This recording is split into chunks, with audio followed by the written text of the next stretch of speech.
My name is Alan Wake, and I'm a writer. I didn't become one overnight. Like most writers, I struggled with it. A short story here, an article there. Then I got lucky and spent a year as a staff writer on the Night Springs TV show. It wasn't the great American novel of my fantasies, but it taught me discipline and craft, and the difference between wanting to be a writer and actually writing.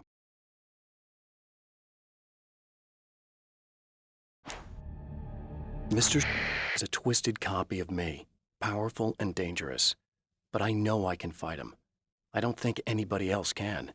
They don't understand what he is, what he represents, or that all the horrible things he does here are almost insignificant compared to what he will unleash on Earth given the chance. But I've survived the dark place, and it has taught me things. How to cope, how to stay sane when the world goes crazy. He's 2 steps ahead of me, but I can find him. And I believe I can stop him.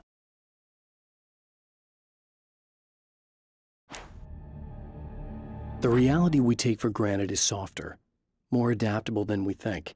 Under correct conditions, you can reshape it, turn it into almost anything you want. When it happens, almost nobody notices.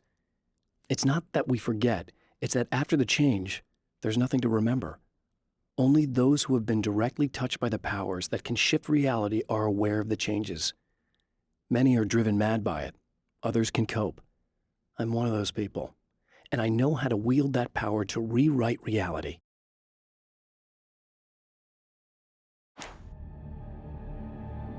To change reality, you nudge it into the right direction. Your version of it is there, waiting. It wants to come true. All you need to do is help it achieve its potential. The devil is in the details. You change the details of the scene to match those on the page. If you get the details right, if you achieve that critical mass, the shift will come, and the rest of your new reality overrides the existing paradigm. The lie, no matter how outrageous, is now the truth. Some of the taken aren't protected by the darkness like their comrades. Instead, their aversion to light is so extreme that they literally split into 2 when they encounter strong light. It leaves the 2 halves weaker, but of course, there's strength in numbers. It's a disturbing development. The dark presence I faced 2 years ago was powerful, but it didn't have much in the way of imagination. Clearly, the same cannot be said of Mr.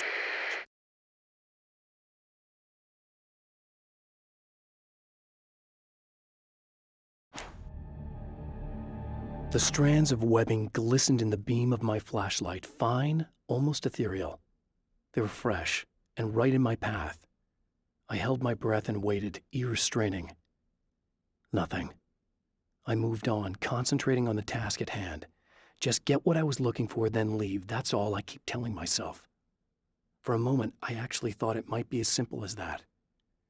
Then, I heard too many legs skittering across the ground. My own face peered back at me from the TV screen. For a moment, I struggled with the sensation of déjà vu. How many times have I seen myself like this now? And then there was that easy grin that never seemed quite as quick or natural on my own lips, the dark, malicious twinkle in the eyes. And I knew who I was looking at. As he pulled back and revealed the room behind him, my throat went dry. There was nothing I could do but watch.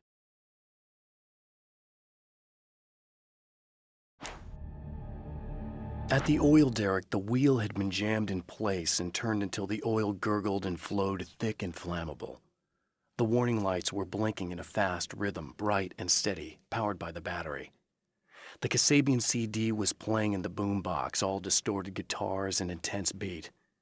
High above, some piece of orbital junk or another collided with the satellite, knocking it radically off course. Trailing debris, it screamed down from the skies at an impossibly steep angle.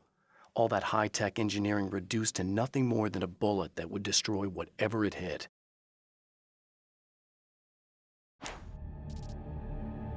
I'm trapped in the darkness. He has started appearing to me, Mr. He can travel back into the world effortlessly, and he loves to rub my face in it. At first, he was just an echo in the darkness, a flicker beyond the edge of my vision. Now he started showing himself, getting bolder all the time, telling me what a great time he's having in the world while I'm stuck here, and what he plans to do. especially to Alice. All the moves I have left are dangerous and desperate. I have no choice.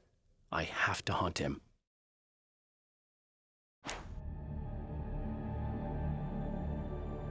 I know that when I arrive, the clarity of vision I have now may disappear. I've made my plans.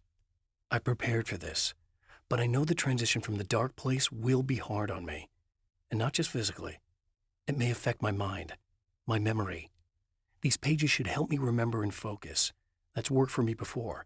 Even if that fails, I think I will be able to trust my instincts. I'm navigating my own story. I'm hoping I'll know where to go and what to do, even if the details elude me. I don't make friends easily. I know plenty of people, but I don't let most of them close. I've known Barry Wheeler ever since we were little boys. We had the time of our lives. I'd get us in trouble, and he'd talk us out of it. Things haven't changed that much now that we're grown-ups. He's the most loyal and dependable person I've ever met, and all the things that count anyway. You could call him a weasel, and you wouldn't be entirely wrong. You could call him a clown, and I would reluctantly agree. But he has never let me down. Alice and Barry, my wife and my best friend, are easily the two most important people in my life, and they've never really gotten along with each other. I suppose both of them resent the other's intrusions into what they considered their domain. After I was gone, they maintained an uneasy truce. My book stayed in print, still selling, the licensing machine churned away. She was my wife and controlled the intellectual property. He was my agent and took care of the business. I wish they found more common ground than that. Night Springs doesn't exist. It's a fictional town from the TV show I used to work on. It was Any Place USA, a place we used as a backdrop for whatever strange story we had that week. One of the stories I wrote for the show involved a man, the champion of light, fighting his evil double, the herald of darkness. It was something I'd written back in the real world, something I had a link to, a framework I could build on. I had adapted it into a new story. This story.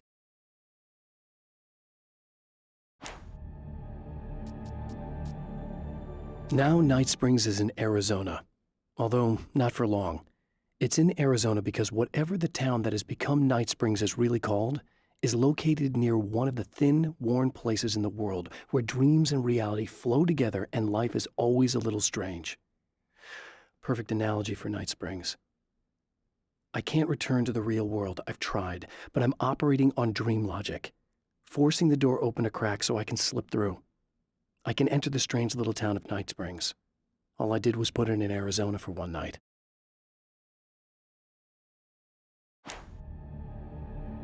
In Bright Falls, I was constantly under attack by birds that were more shadow than flesh and feathers. But this is an evolution. Some of the taken were actually capable of turning into a flock of birds to escape my attacks and turning back into human form to make surprise attacks. With all the herbs, crystals, and the rest of her New Age paraphernalia, Emma Sloan had been called a hippie and a freak and worse. It was that small-town mentality. She was a female mechanic, and even in 2011, there were always going to be backward shit-kickers who thought that was a hoot. She didn't mind. She could deal.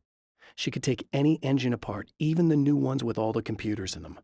Turned out that these boys were awful polite while waiting for her to put them back together.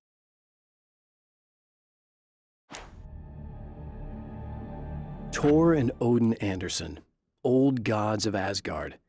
I still don't quite know what to make of them. I know they used to be rock stars who modeled their stage personas after Norse gods. I know they're old. I know that in their day they fought the darkness as I do. I know they're demented and insane, ravaged by age and self-abuse. But there's something in them, something powerful that took hold when they were touched by the powers beyond. A thing that goes far beyond just stage names. Something godlike. The Anderson brothers should probably have been in a facility somewhere, despite their tendency to escape from such places. It could be argued that they had no business being on tour, considering their condition. Their lives mostly revolved around the laundry list of ailments and their endless quest for liquor. But Barry Wheeler managed them now. And whatever else they might say about Barry, he knew how to make things happen. And honestly, it wasn't like the Andersons were the most difficult clients he ever had.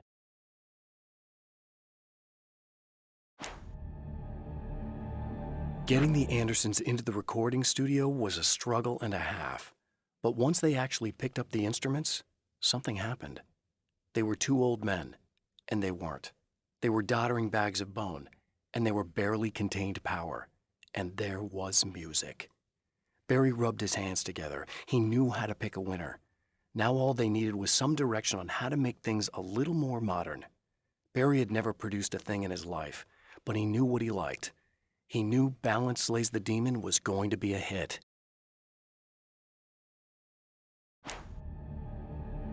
I have seen the darkness twist flesh into new shapes before, but encountering these giants is an extremely disturbing experience. It's as if the genre has been switched on me. There's something out of Pulp Fiction. Twice as tall as normal men and stronger than forklifts, their lumbering gait and slow-witted demeanor brings to mind some kind of mean-spirited caricature of a feeble-minded hillbilly. Emma wasn't sure exactly when the man arrived at the motel, but from what she could tell, the party started almost immediately. It was infectious, spreading from one room to another. He was mercurial, almost as if he was flickering through the scene, telling a joke here, throwing an insult there, oozing sex and violence and excitement. She had never seen someone like this before. He looked at her and smiled, and she felt her heart flutter a little. She knew he was the kind of man mothers warn their daughters about, but she told herself it didn't matter.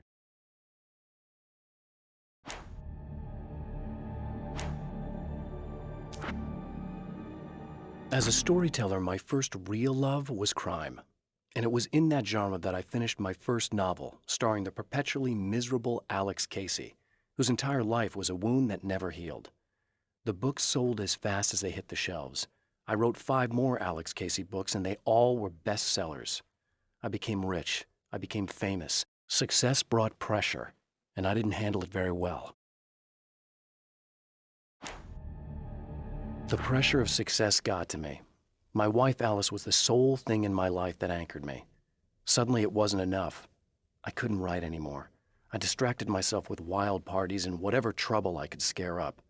I wallowed in the drama of my life, sure that Alice would stick with me even though she didn't sign up to be the lifeline of a tortured artist. It was my dumb luck she's not the type to give up.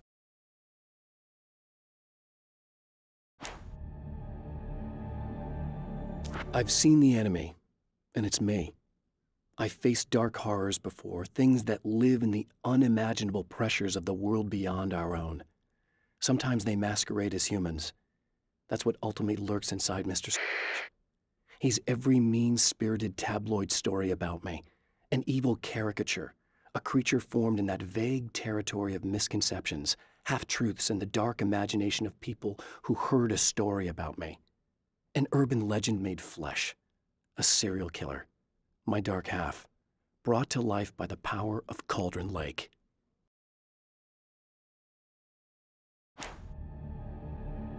I've carried a flashlight and a gun for so long that I feel naked without either. It's all too often that I need them. The darkness protects the taken. Shadows crawl over their forms like living things, protecting them from harm. Blows that would injure or kill a human outright mean nothing to them as long as the darkness persists. But light makes them vulnerable. Light burns the shadows away. The darkness that drives them is still in them, but now they're vulnerable. Flashlight and gun. Sometimes it feels they're all I have left. The spiders aren't really the work of the enemy. They're a side effect. A part of the dark place's less significant fauna that has managed to slip through the opening I made when I arrived. Less an animal than an idea that has assumed the form of an animal. Makes them no less dangerous, but at least they're a little easier to deal with. The darkness doesn't protect them like the taken, and thus they can be destroyed by either light or bullets right away.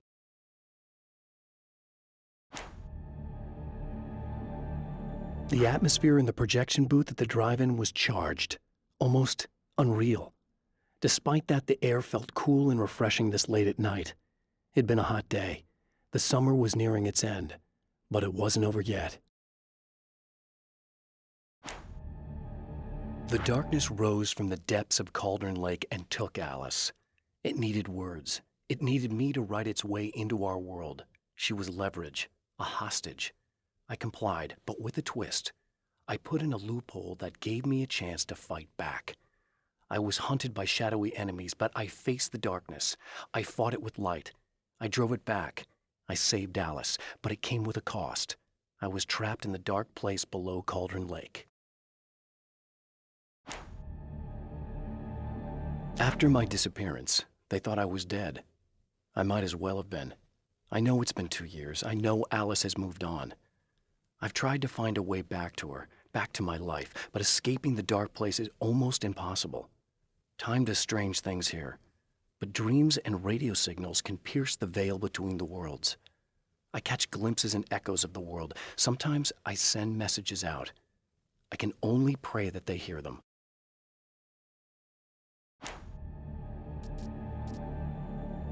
Stories come naturally to us. We can't help it. There are many different worlds, many competing realities within our heads, fueled by books, television, even barely remembered childhood tales. There's an endless supply of fictional concepts more familiar to us than anything or anyone real. We have a far greater connection to the fictional characters we know and love than the random people we pass on the street. Our destinies and inspirations are shaped by lies, myths, and fables.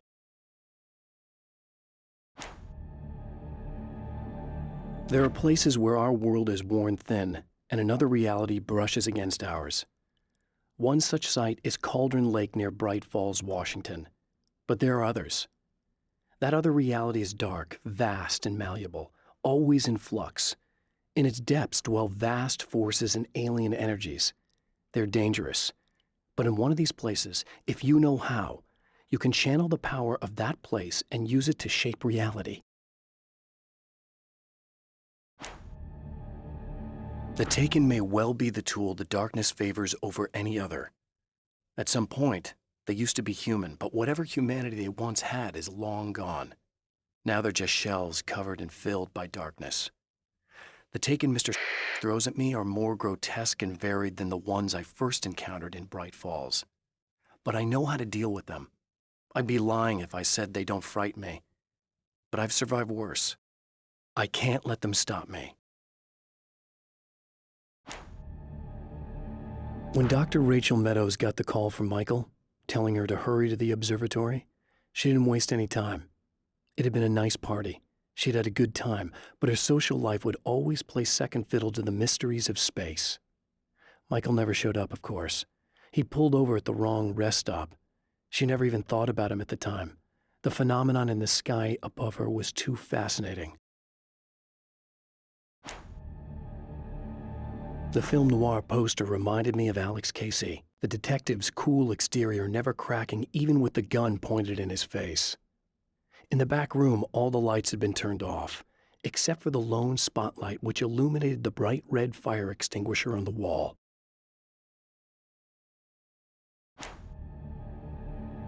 This act of creation is exhilarating and frightening. Subtext and symbols loom eager to take effect. Causality and consequence become domino chains that stretch into infinity. The more fundamental the change, the more unpredictable the variables become. Reality is too complex to control completely. Ordinary questions become meaningless. Who created who? What is really real? Everything is as real as everything else. You learn to let go of the things you can't control and go with the flow, or go insane.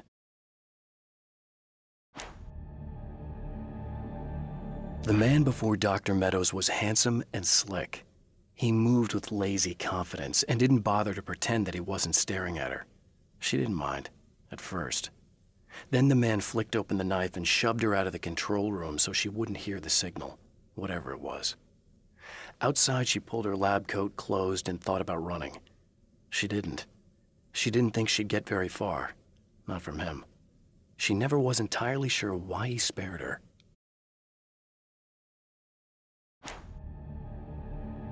I'd found her film from the pile of containers in the back. I'd threaded it into the projector. I swallowed hard, staring at the screen, hearing her voice, the sunrise I remembered so well only moments away. And then Mr. was there, nailed by the projector's beam, caught in his own trap. He shouted at me, first in confusion, then rage. And then the sun came up and things started to burn.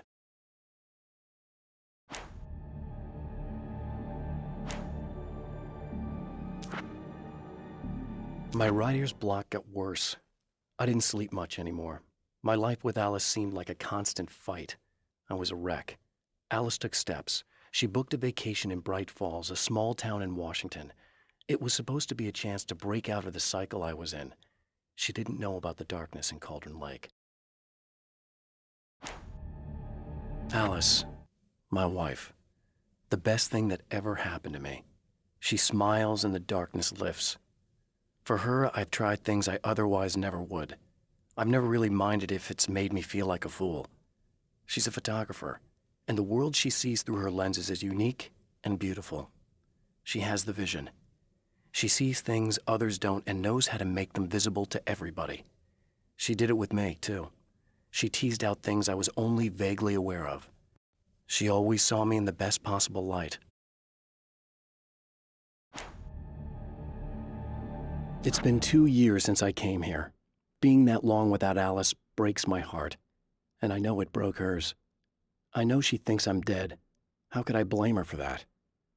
It would be a crime to pretend that she owes me anything. She took all the stupid, self-indulgent bullshit I brought into her life and still stood by me. Still loved me. It's no betrayal. But I'm a better person now than I used to be. I want to be that person with her. The Taken were always single-minded. They had a certain animal cunning, but they weren't very intelligent. That's one reason why they prefer melee weapons. Actual firearms are too complex for them to use. That's why seeing the one who threw grenades at me surprised me. But of course, they aren't actually grenades. There's no pin to pull, no fuse to set off an explosive, just concentrated darkness. The car seemed to sail through the crisp mountain air in slow motion, spinning around one axis almost lazily. The moment was hypnotic. Then it struck the pipeline in a shower of sparks, the impact turning the windshield into a burst of safety glass. As it hit the ground, I snapped out of my reverie. The car was rolling downhill, slowing down as every bump killed momentum but still coming. The fence wouldn't be enough to stop it. The dark place is utterly hostile to human life. It eats at your mind, wants you to succumb to madness. Your own thoughts can turn against you. Every shadow conceals a threat that attacks at the slightest sign of weakness. You're under endless assault. Every day is a struggle for survival. But I've learned to take care of myself. I focus on Alice, our life together, my need to be with her. That takes me a long way in the dark place, as long as I have my gun and the flashlight. I have changed. I know who I am now. I know that I can write my own fate. Bright Falls taught me that. I know that indulging my weaknesses, giving in to fear and complacency will only drag me down. The dark place taught me that. I'm no Zen master. I've not attained enlightenment. But I have learned to let go of the things that I don't need. I know that without that balance within, I become my own worst enemy. Now I strive for equilibrium, and with that, I'm strong enough to get where I want. It's obvious that for all his power, Mr. is an agent of another greater being. The dark place he came from is full of terrible alien intelligences, dark presences, and none of them should be let loose in our world. He serves one of them. He'll open the way for them if I don't stop him. But he'll do more. He'll take over my life. He already has my face. He already uses my name. He'll become Alan Wake in every way imaginable and corrupt everything, unless I can stop him.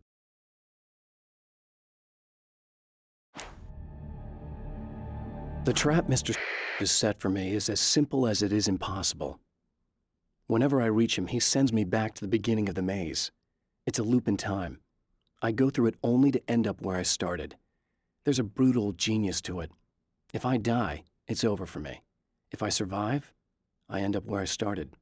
Sooner or later, the odds will catch up with me. And in the meantime, he gets to toy with me. But that's why I have a chance. He's caught in this pattern just as much as I am. I know where he'll be, and I'm prepared.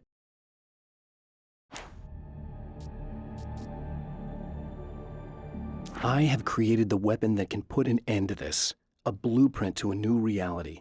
All I have to do is survive long enough to use it.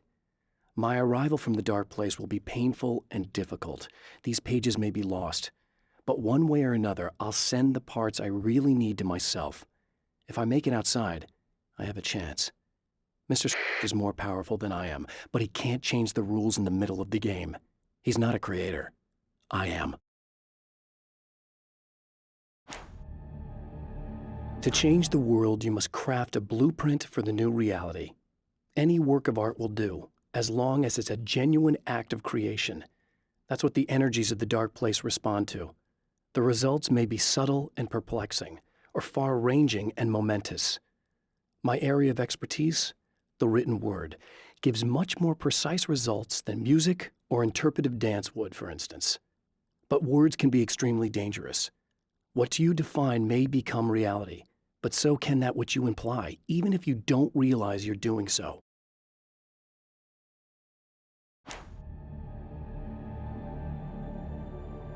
For Serena Valdivia, burning the midnight oil was more of an exception than a rule. A procrastinator and a perfectionist, she often worked when she wouldn't be disturbed. Tonight was especially important. The film festival would open tomorrow, and there was still so much to sort out. It wasn't that the work hadn't been done. She just didn't feel like she had completely mastered everything yet. There's more to fighting the Taken than just burning away the darkness that protects them. When I'm fighting for my life, I find myself slipping into a state of intense concentration that makes the beam of my flashlight seem more powerful and focused. I used to think it was just my imagination, something brought on by the adrenaline and fear of death. But now I'm not so sure. I've been touched by powers that I can't begin to truly comprehend. And they've left a mark. I'm starting to think this might be a part of it. When the dark man's eyes suddenly locked into Serena's, she flushed hot. They ignited a black fire in her. He was talking. He wanted the power turned off. He said something about the projector booth. She hooked a finger under his belt buckle. He grabbed a hold of her throat and twisted until it hurt. Somewhere deep inside, a part of her screamed in paralyzed horror, but the moan that escaped from her throat had no panic in it. "Pay attention," he said. "Business first." His eyes glittered shamelessly. Hers did too. The clothes I wear now I shaped from dreams and memories. It's an old outfit, originally from the 90s. The last time I wore it was when I was still writing and Alice and I took a vacation in the desert before our troubles began.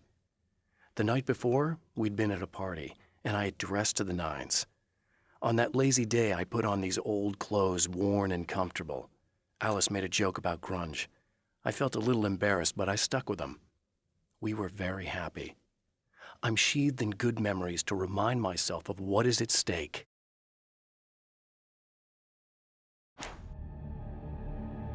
I held the film canister in my hands. I saw her name written across it in big letters, followed by the title. It was a time capsule, moments snatched from times gone by, from a past that I hoped could also be our future. It was my salvation, our chance to be together.